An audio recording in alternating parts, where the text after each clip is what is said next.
IVM। नमस्कार, खेल नीति पर आपका स्वागत है। मैं हूँ राजीव मिश्रा।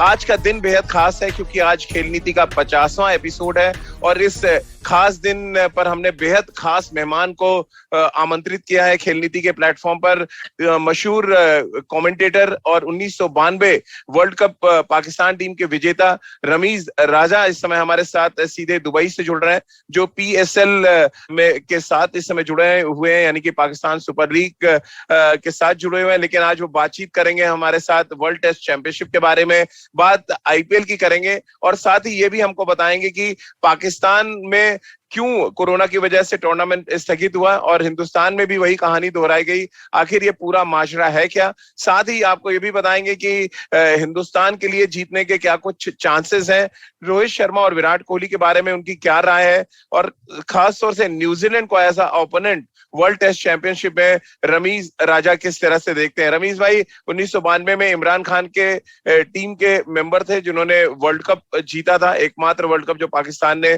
जीता अगर हम 50 ओवर की क्रिकेट की बात करें। और रमीज भाई उस वर्ल्ड कप में एक बड़ा कंट्रीब्यूशन रहा है उनका। तो रमीज भाई सीधे दुबई से हमारे साथ जुड़ रहे हैं। रमीज भाई बहुत बहुत स्वागत है आपका खेल नीति के प्लेटफॉर्म पर। एक साल पहले आपसे कोरोना के वक्त पे ही मुलाकात हुई थी और आप के जरिए पाकिस्तान का हाल हमने जाना था, हिंदुस्तान में क्या कुछ चल रहा है ये हमने आपको बताया था। अब थोड़ा मामला अलग है, इस समय आप दुबई में हैं और हमारे जो दर्शक हैं, ये हिंदुस्तान के जो दर्शक हैं वो ये जानना चाह रहे हैं कि PSL को लेकर क्या कुछ तैयारियां वहां पे हैं, क्या कुछ आप वहां पे देख पा रहे हैं, क्योंकि अभी तो आप क्वारंटीन है ये हम सब जानते हैं, लेकिन जो आप महसूस कर पा रहे हैं दुबई जाके, कितना तैयार लग रहा है दुबई PSL कराने के लिए। जी, अबू धाबी में हूं मैं और क्वारंटीन है, 5 स्टार क्वारंटीन है यहाँ पे। मगर क्वारंटीन अपनी तरह का एक चैलेंज प्रेजेंट करती है, इसलिए कि आपका टेम्परामेंट टेस्ट होता है, आपकी इस गेम से मोहब्बत भी टेस्ट होती है, अनफॉर्चुनेटली एक अजीब तरह से। मगर यहाँ बायोसिक्योर बबल अच्छा बन सकता है मैं समझता हूँ, क्योंकि यहाँ पे स्ट्रिक्ट एक तरह से रेजीम फॉलो की जाती है और अभी गर्मी तो बेनतहा है, डबल हेडर्स भी होंगे। सो मौसम कौन सा आप पिक करते हैं यहाँ UAE में खेलने के लिए बड़ा इंपॉर्टेंट है। सो IPL मैं समझता हूँ कि सितंबर में है, तो सितंबर में मौसम थोड़ा सा बेहतर हो जाएगा। अभी तो आपकी बाहर निकले तो आपके खाल जो है वो पिघल जाती है। बिल्कुल रमीज भाई, और अगर हम बात PSL को लेके करें, थोड़ा सा निराश आप भी थे, आपके ट्विटर पे भी हम कमेंट्स पढ़ रहे थे जब स्थगित किया गया और उसके थोड़े ही दिन बाद हमने देखा IPL को भी स्थगित करना पड़ा। अब दोनों देशों में क्रिकेट को लेके स्थिति लगभग वैसी ही बन गई थी। कैसे आप देखते हैं अब ये दोनों ही टूर्नामेंट दोबारा से होंगे, क्रिकेटर्स दोबारा से मैदान पे आएंगे और कमर्शियली जो लॉस हो रहा था पाकिस्तान और हिंदुस्तान को, आपको लग रहा है उसकी थोड़ी भरपाई हो जाएगी? आई थिंक फाइनेंशियल सामने रख के ये डिसीजन लिया गया है और एक मजबूरी के तहत एक विंडो दोबारा से क्रिएट करनी पड़ी है। देखिए, जो अच्छे क्रिकेट बोर्ड्स होती हैं, जो अच्छी क्रिकेट नेशंस होती हैं, वो अपनी गलती से सीख के आगे बढ़ते हैं और दोनों पाकिस्तान और भारत ने गलतियां की और इसका खमियाजा भुगतना पड़ा। और अच्छी बात यह है कि वहीं मैदान छोड़ के भागे नहीं है। सो आपके लिए एक सबक भी है और सबक ये है कि इसमें जीरो टॉलरेंस है, डिसिप्लिन आपको चाहिए और अपने आप को मारना पड़ता है। ये जो 20-30 दिन का ये जो सर्किट है। रमीज भाई, कितना चैलेंजिंग होता है, एक तो बायो बबल, उससे ठीक पहले क्वारंटीन क्रिकेटर्स के लिए, क्योंकि आप उस टूर्नामेंट का हिस्सा होते हैं, भले ही हम PCL की बात कर लें, कितना चैलेंजिंग है क्रिकेटर्स के लिए, कमेंटेटर्स के लिए, एक लंबे वक्त तक पहले क्वारंटीन रहना, फिर बायो बबल में जाना, एक बार फिर मेरी आपसे बात हो रही थी, आप पाकिस्तान से आने से पहले क्वारंटीन में थे, अभी यहाँ पे क्वारंटीन है। कितना चैलेंजिंग हो जाता है ये, मेंटली कितना अपने आप को तैयार करना पड़ता है इसके लिए? देखिए, पहले 1-2 दिन तो फर्क नहीं पड़ता, उसके बाद दिल चाहता है कि खुदकुशी कर ले बंदा। इसलिए कि ये कि जब आपको एक ऑर्डर दे दिया जाए कि आप दरवाजे से बाहर भी नहीं जा सकते हैं, तो एक खौफ सा महसूस होता है आपको। और मैं जब आने से पहले तो ये गलती ये की कि मैंने बहुत ज्यादा एक्स्ट्रा चीजें भर ली अपने सूटकेस में, क्योंकि उन्होंने कहा कि बस जो चीज लेके जा रहे हैं उसी के साथ आपको बंदोबस्त करना है अगले 1 महीने तक, क्योंकि बायोसिक्योर बबल PSL में थ्रू आउट रहेगा। सो मेरा जो बैग है ये आर्नल्ड श्वार्ज़नेगर ही अब उठा सकता है। रमीज भाई, क्योंकि PCL से ही कनेक्टेड मैं देख पा रहा हूँ, PCL से कनेक्टेड IPL को, क्योंकि अगर PSL अच्छे तरीके से हो जाता है अबू धाबी और UAE में, तो उससे एक रास्ता खुलेगा, जो हमारे यहाँ के क्रिकेट फैंस हैं वो समझ पाएंगे कि यूएई में जब आईपीएल होगा, जब भारतीय टीम इंग्लैंड से लौटेगी तो चीजें वहां पे थोड़ी सेटल्ड होंगी, क्योंकि पीएसएल हो चुका होगा। क्या आप भी कनेक्टेड मान रहे हैं कि पीएसएल अगर अच्छे तरीके से होता है तो फिर आईपीएल के लिए एक बढ़िया रास्ता, एक अच्छा रोड मैप तैयार हो जाएगा?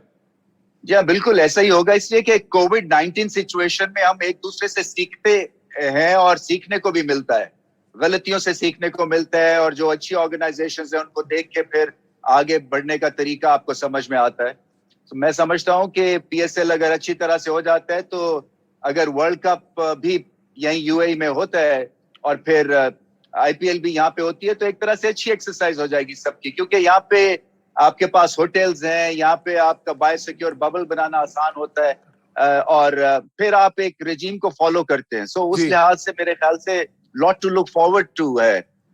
बिल्कुल, और पीएसएल से कई युवा खिलाड़ियों का फ्यूचर भी जुड़ा होता है। हमने देखा कई अच्छे क्रिकेटर्स पाकिस्तान को मिले और नतीजा यह था कि पिछले कुछ महीनों में पाकिस्तान ने अच्छी क्रिकेट भी खेली। रमीज भाई, कैसे आप देखते हैं पीएसएल, जैसे हमारे यहाँ आईपीएल एक प्लेटफॉर्म बन चुका है, क्या हम उस मापदंड पे पीएसएल को रख सकते हैं जहां से अच्छे खिलाड़ियों की उम्मीद की जाए? फाइनेंशियली तो अलग बात है, अच्छे क्रिकेटर्स का एक पूल मिले, जिसकी वजह से आज हम देखते हैं हिंदुस्तान में एक बड़ा पूल है क्रिकेटर्स का। क्या पीएसएल से भी ऐसी उम्मीद करता है पाकिस्तान?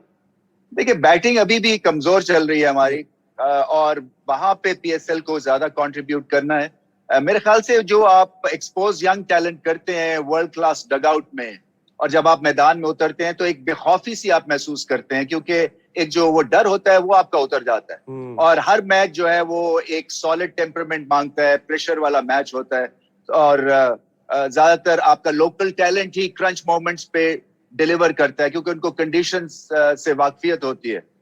सो उस लिहाज से ये बड़े इंपॉर्टेंट टूर्नामेंट्स होते हैं अपने मुल्कों के लिए, जहां पे आप अपने यंग टैलेंट को इंट्रोड्यूस करवा सकते हैं, उनमें बेखौफी पैदा कर सकते हैं और टेम्परामेंटली उनको स्ट्रांग कर सकते हैं। टाइम लगता है, नए टैलेंट को आने में टाइम लगता है, क्योंकि ये T20 है। क्योंकि असल अगर जब तक आपका टैलेंट उभरेगा नहीं, जब तक कि आप टेस्ट क्रिकेट में अच्छा नहीं करेंगे। बिल्कुल, और ये बहुत बड़ी बात रमीज भाई ने कही है। टेस्ट क्रिकेट पे आगे बात करेंगे, लेकिन उससे पहले एक सवाल रमीज भाई, जो हम सबके जहन में हिंदुस्तान में रह के, कि ऐसी क्या चीज है हमारे पड़ोस में, अगर हम पाकिस्तान की बात करें, वहां हम सक्सेसफुली नहीं कर पाए पीएसएल को, फिर आईपीएल को बीच में रोकना पड़ गया। ये क्या कहीं बायो बबल टूट रहा था, हमारे खिलाड़ी गलती कर रहे थे, और बहुत आराम से आईपीएल का पिछला सीजन दुबई यूएई में बहुत आराम से संपन्न हुआ, बहुत आराम से वहां पे ऑर्गेनाइज हो गया? क्या एक अच्छी चीज आप देखते हैं अबू धाबी, दुबई की अगर हम बात करें, जहां पे टूर्नामेंट होंगे, और क्या एक ऐसी गलती है जो आप देखते हैं पाकिस्तान और हिंदुस्तान ने किया? देखिए, एटीट्यूड का मसला है, क्योंकि वो एक हमारे तो क्योंकि 70% पाकिस्तान पंजाब है, तो उसमें वो एक एटीट्यूड है कि ओ जी कुछ नहीं होता। वो जो है ना, यहाँ ये यूएई में एक तो ये शुर्तों और अरब वालों को तो पंजाबी आती नहीं है, तो कुछ नहीं होता इनकी डिक्शनरी में नहीं है। यहाँ पे आपको रूल्स फॉलो करने पड़ते हैं। हमारे यहाँ हम अपना जरा गार्ड लोअर कर देते हैं, थोड़ा सा रिलैक्स हो जाते हैं, और बस उसी में फिर ये कोविड-19 आपको डसता है। तो इसका मतलब ये है कि डंडे से ही काम चलता है रमीज भाई, वो चाहे पाकिस्तान हो या हिंदुस्तान हो, आराम से समझ नहीं आती बात। एक ही हमें लैंग्वेज एक ही समझ आती है, आपने सही कहा। जी, रमेश भाई, थोड़ी बात टेस्ट चैंपियनशिप पे भी करेंगे, क्योंकि पाकिस्तान में बहुत ज्यादा चर्चा है, हमने सोशल मीडिया पे भी देखा, तमाम लोग हिंदुस्तान को बहुत ज्यादा वजन दे रहे हैं। हम लगातार जो अलग अलग चैट्स हैं, हम आपका भी चैनल देखते रहते हैं। रमीज भाई, कैसे देख रहे हैं इससे? पहले तो शुरुआत इससे कर लेते हैं कि इस टेस्ट चैंपियनशिप के क्या कुछ मायने, क्योंकि टेस्ट क्रिकेट की आप हमेशा बहुत वकालत करते रहते हैं, क्या आपकी नजर में क्या मायने हैं इस वर्ल्ड टेस्ट चैंपियनशिप के? देखिए, एक तो मैं ये समझता था कि ये जो वर्ल्ड टेस्ट चैंपियनशिप है, इसकी विंडो बिल्कुल अलग सी होनी चाहिए थी। 6 महीने की विंडो होनी चाहिए, ताकि एक मुल्क दूसरे मुल्क से खेले, हर कोई एक दूसरे से खेले, और बाकी सारी क्रिकेट जो है वो रुक जानी चाहिए थी, आपकी T20, आपकी 50 ओवर्स क्रिकेट, ताकि अगर आप टेस्ट क्रिकेट को ऊपर उठाने के लिए बेताब हैं, तो ये आपको एक विंडो इस तरह की क्रिएट करनी पड़ेगी।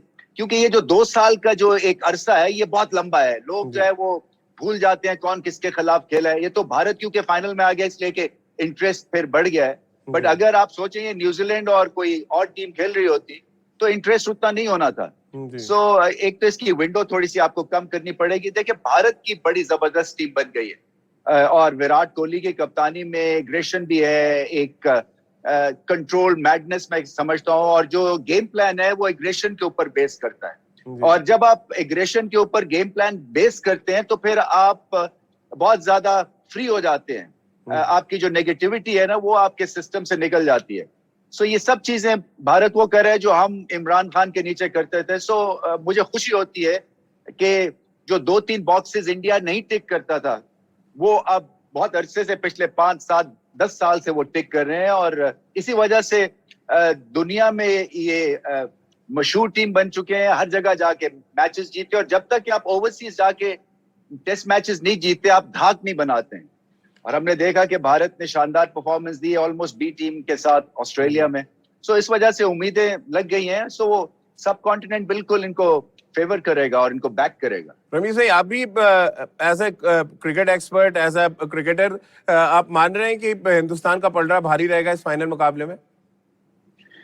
देखिए, कंडीशन से जितनी जल्दी एक्लिमेटाइज करेंगे उतना ही अच्छा है। वहां न्यूजीलैंड पहले पहुंच चुके हैं, सो उनको एक एडवांटेज तो है, बट मैं ये समझता हूं कि ये बहुत बड़ी चीज है एट स्टेक, और भारत पूरा जोर लगाएगा। और फिर ये कि ज्यादा ओवरऑल टैलेंटेड टीम है न्यूजीलैंड से। न्यूजीलैंड के जो कप्तान है वो मुख्तलिफ हैं, वो एक गेम प्लान को फॉलो करते हैं, और अगर गेम प्लान फेल हो जाए तो फिर वो हार जाते हैं। वेयर इंडिया का गेम प्लान भी होता है और फिर नेचुरल टैलेंट भी आ जाता है, और कई दफा गेम प्लान जब बैकफायर कर जाता है तो नेचुरल एबिलिटी के ऊपर आप मैचेस जीत जाते हैं।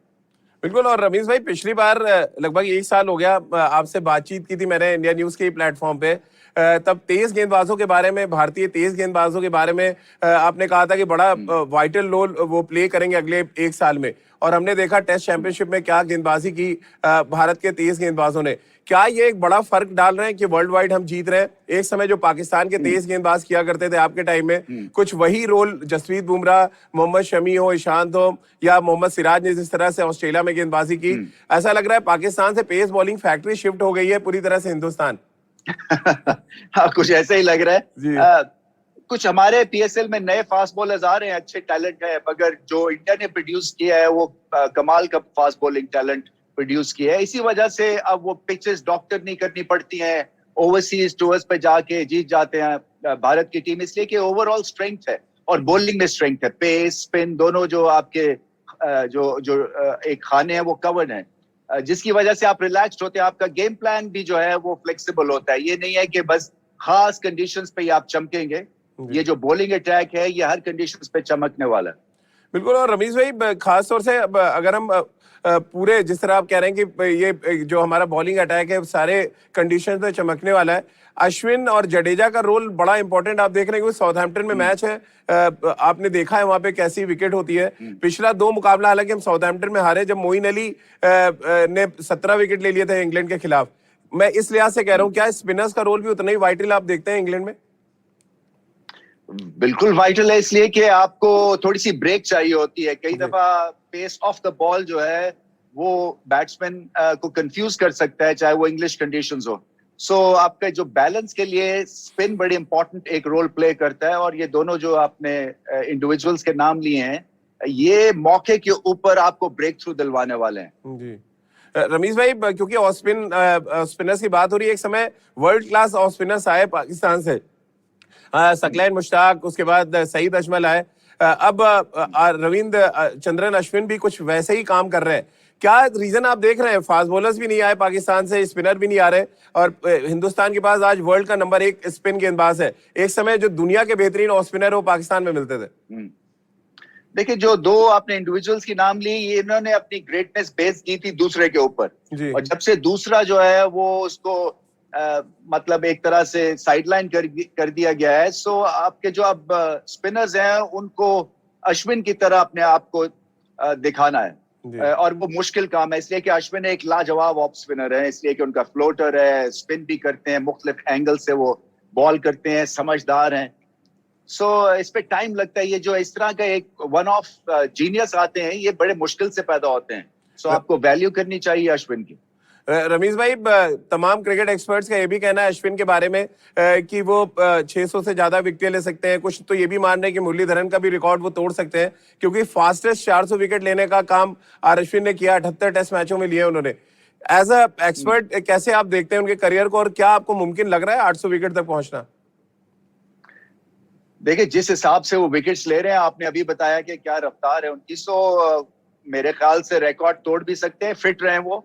और देखिए, उनकी जो ग्रेटनेस है वो यही है कि अपनी बॉलिंग को वो ढालते हैं मुख्तलिफ कंडीशंस के हिसाब से, और फिर बड़ा मुश्किल होता है कि दूसरा जब आपके पास ना हो तो फिर भी आप अटैकिंग ऑफ स्पिनर हो, क्योंकि दूसरे के आने से ऑफ स्पिन का जो आर्ट था ये डिफेंसिव आर्ट से अटैकिंग बन गया, जैसे कि लेग स्पिनर का आर्ट कंसिडर होता है। सो अश्विन ने बगैर दूसरे के, इनके पास वेराइटीज क्योंकि बहुत अच्छी हैं और डिफरेंट एंगल्स के साथ ये टेक्निक बल्लेबाज की टेस्ट करते हैं, और फिर मेंटली स्ट्रांग है, समझदार है, कैप्टनसी करते रहे हैं। सो इनको आइडिया है कि कब अटैक करना है, कब जो है वो सिट इन करना है, और फिर round the wicket, over the wicket, और फील्डर्स को ऊपर लेके बॉल करना मुश्किल काम होता है, एक्यूरेट भी बहुत है ये।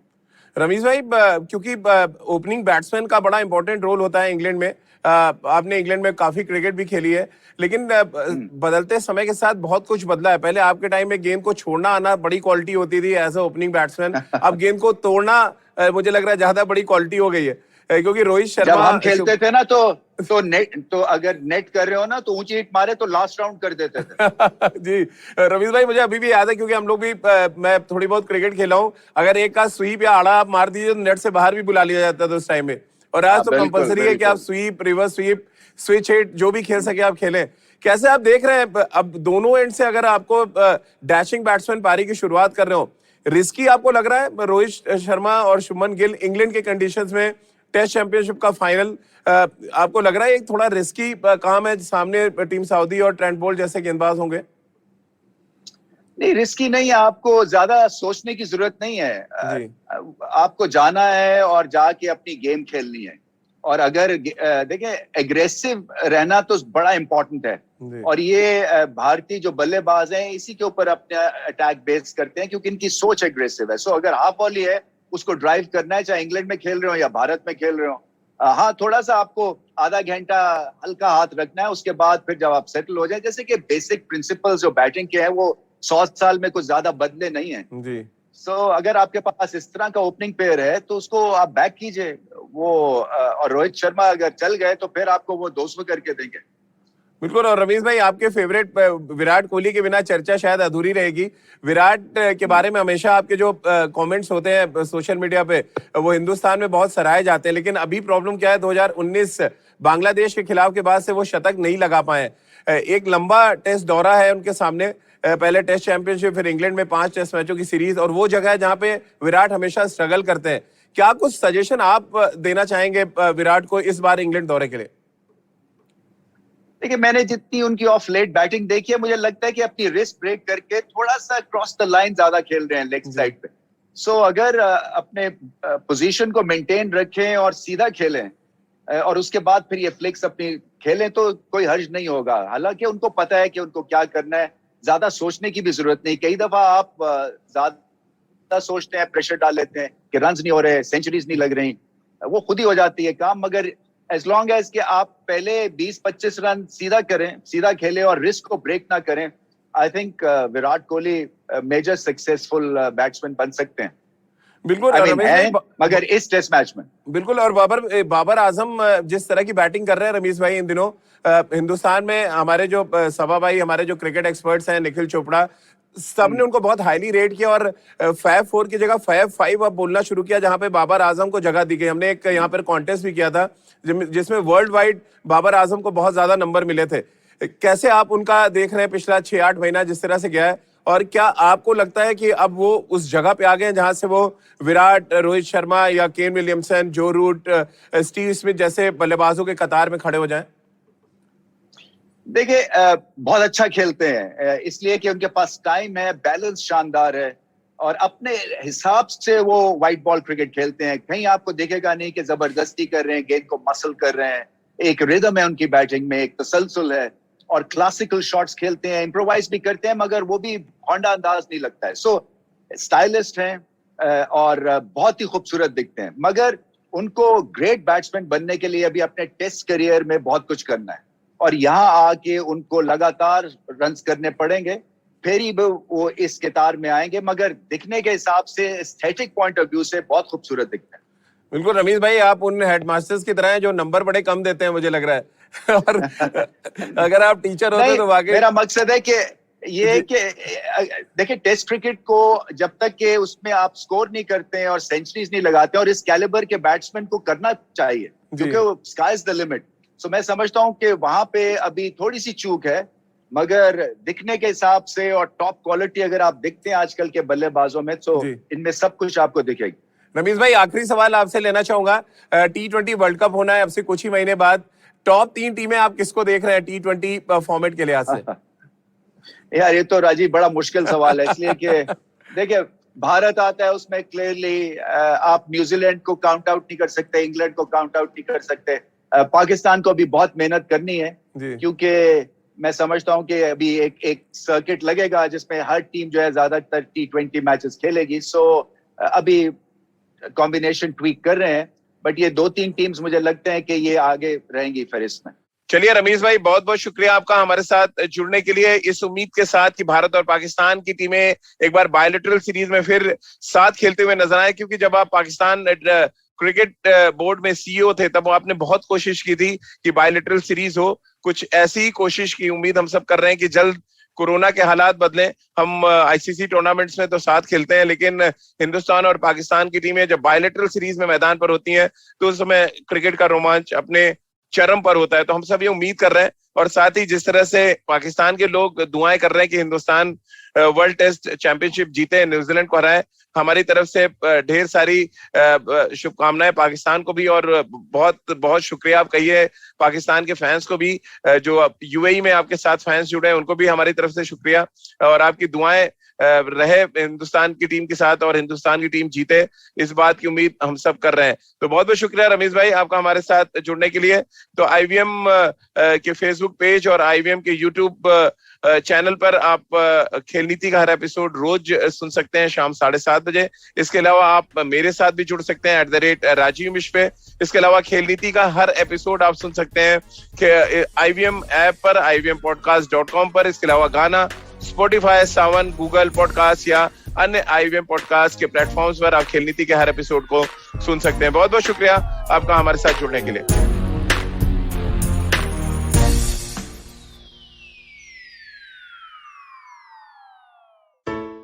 I hope you enjoyed that show. If you aren't following us on social media, please do. We're IVM Podcast on Twitter, Facebook, and Instagram.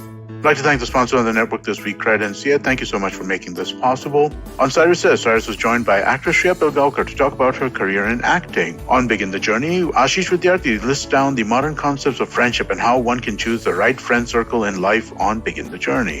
On The Habit Coach, Ashton Doctor was joined by Aisha Bilamoria to talk about running and developing an athletic mentality. Farhad and Sunethra are joined by LGBTQ workplace advocate Suresh Ramdas to discuss the new normal in queer relationships on KBCD.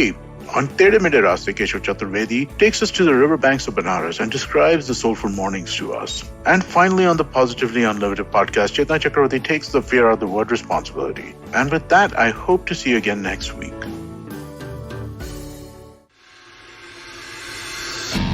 If you love cricket, listen up. The Edges and Sledges Cricket Podcast is here for you. Hosted by DJ, Varun, and me, Ashwin, we bring a fun, fresh fan's point of view to talking all things cricket. Sometimes it's just the three of us, sometimes we have guests, including current and former international cricketers. For new episodes every week, check out the Edges and Sledges Cricket Podcast on the IVM app, website, or wherever you get your podcasts.